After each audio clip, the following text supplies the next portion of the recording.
vreau să vă spun că de mult, așa, pe vremea când oamenii sărbătoreau nașterea Mântuitorului, era neîndreptat calendarul, deci era pe undeva prin ianuarie.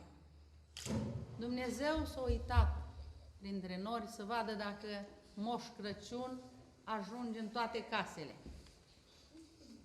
Și-a băgat de seamă că undeva la capătul lumii era un mătu mare și copiii și oamenii tot așteptau și Moș Crăciun nu ajungea. Și atunci o zis Dumnezeu, hai, Sfinte, să merem pe pământ, să mai ajutăm noi, oamenii care au rămas. Și mergea.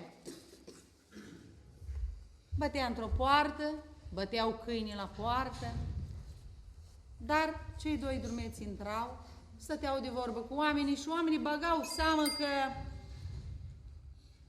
auzea unul vaca în graj, deși văcuța lui murise de vreo lună de zile. O văduvă vedea o căruță de lemne în ogradă, deși ea n-avea foc de o săptămână în casă. Se minunau oamenii așa cum ne minunăm și noi și zicem, Doamne, și se uitau spre cer. La o poartă a bătut Dumnezeu și a ieșit. Gospodarul și-a întrebat, care ești acolo și îmbli noaptea și nu poți sta la casa ta? Și cei doi au zis, om bun. Și atunci a zis gospodarul, hai, dacă sunteți buni, înseamnă că n-auți vă mănânci și câinii. Îți veni voi. Câinii s-au repezit la ei, dar s-au retras. Când se închide ușa, românul nostru, că era un român, și capul lumii era pe aici la noi, a înlemnit, căci n-a putut închide ușa, că cei doi drumeți deja intrau.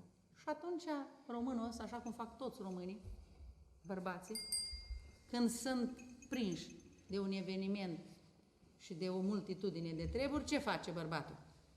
Răcnește la femeie. Ce stai, femeie, scoală, nu vezi că avem un safir? Răcnește la, scoală, fată, du-te și adă niște brânză, și pune mămăliguță. Scoală, Ioane, du-și adă o garafă de gin. Uite, avem un safir, voi nu vedeți și vă uitați la mine. Și tot ca în casa românului, toți au făcut ascultare, răb, de-au fugit care încotro, au făcut masa, au făcut mămăliguța, au mâncat. Și când se plece străinii, românul, iar, din casa mea, nu plecați voi când vreți.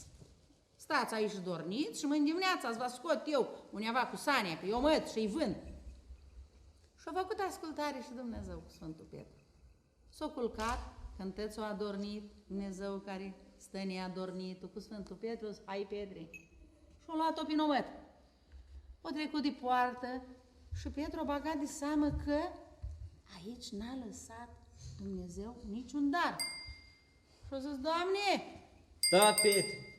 Doamne, da, ai văzut și oameni, gospodari, cuminți, Doamne. Da, Petre. Și-o luat-o înainte. Și Sfântul Petru după el, prin omăt. Când a ajuns pe dealul celălalt, Doamne! Da, Petre. Și fata era cu minte. Ai văzut și cărnicuță? Da, Petre. Și băietul, Doamne. Da, Petre. Și-o luat-o înainte prin omăt și Sfântul Petru după el. Și când a ajuns pe culmea dealului căsuța, de abia să mai zărea, atunci Sfântul Petru o explodat și-o zis, Doamne, dar nu le-ai dat nimica. Da, Petre.